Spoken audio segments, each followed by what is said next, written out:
السلام علیکم. شروع کرتا ہوں اللہ کے نام سے جو نہایت مہربان اور رحم کرنے والا ہے. Question number 10 code 6480. دبیر کی مرثیہ نگاری پر مضمون قلم بند کریں.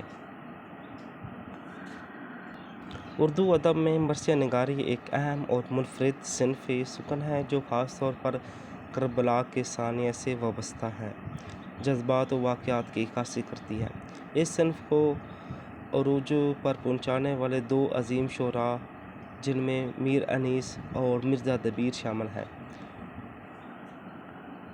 مرزا دبیر نے مرثیے کو نہ صرف فنی بلندی عطا کی بلکہ اسے ادبی، جذباتی اور فکری سطح پر ایسا معیار بخشا جو آج تک قائم ہے. دبیر کا تعارف.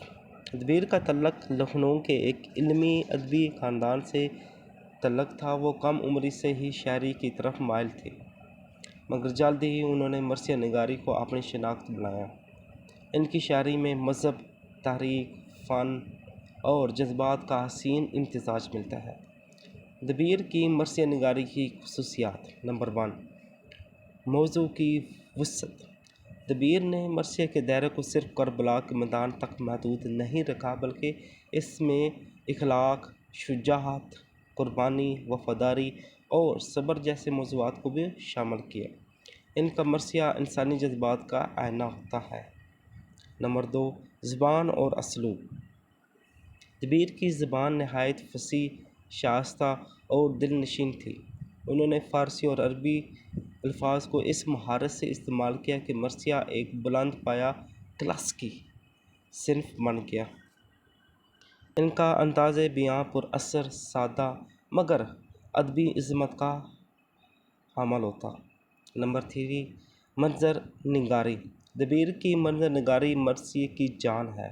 وہ کسی منظر کو اس قدر جاندار انداز میں پیش کرتے کہ پڑھنے والا اور سننے والے کے ذہن میں وہ واقعہ زندہ ہو جاتا. نمبر 4، مکالماتی انداز.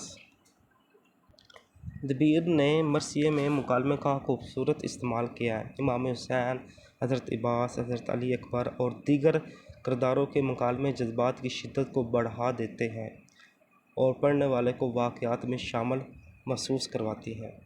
نمبر 5، جذبے کی شدت. دبیر کے مرثیوں میں درد، غم، سوز اور جذبات کی شدت بہت نمایاں ہے. وہ پڑھنے والے کے دل کو چھو لینے والی اور زبان میں دکھ اور قربانی کے جذبات کو بیان کرتے ہیں. نمبر 6، مذہبی احترام اور جذبہ عقیدت.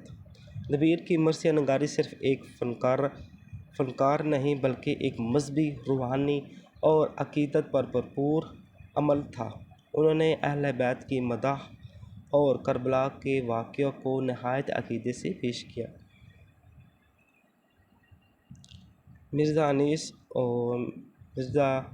انیس اور مرزا دبیر کے تقابل. مرثیہ نگاری میں اکثر میر انیس اور مرزا دبیر کا تقابلہ کیا جاتا ہے.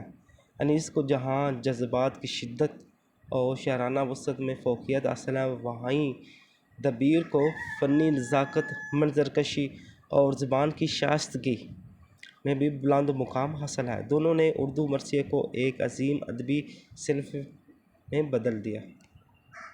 اگر ہم اوورآل بات کریں، مرزا دبیر نے مرثیہ نگاری کو بام عروج تک پہنچایا اور اردو ادب میں ایک لازوال مقام حاصل کیا. ان کا مجالس، مشاعروں اور ادبی محفلوں میں زندہ ہے. ان کی مرثیہ نگاری نہ صرف ایک مذہبی خدمت ہے بلکہ اردو زبان و ادب کا ایک درخشاں باب بھی مانا جاتا ہے.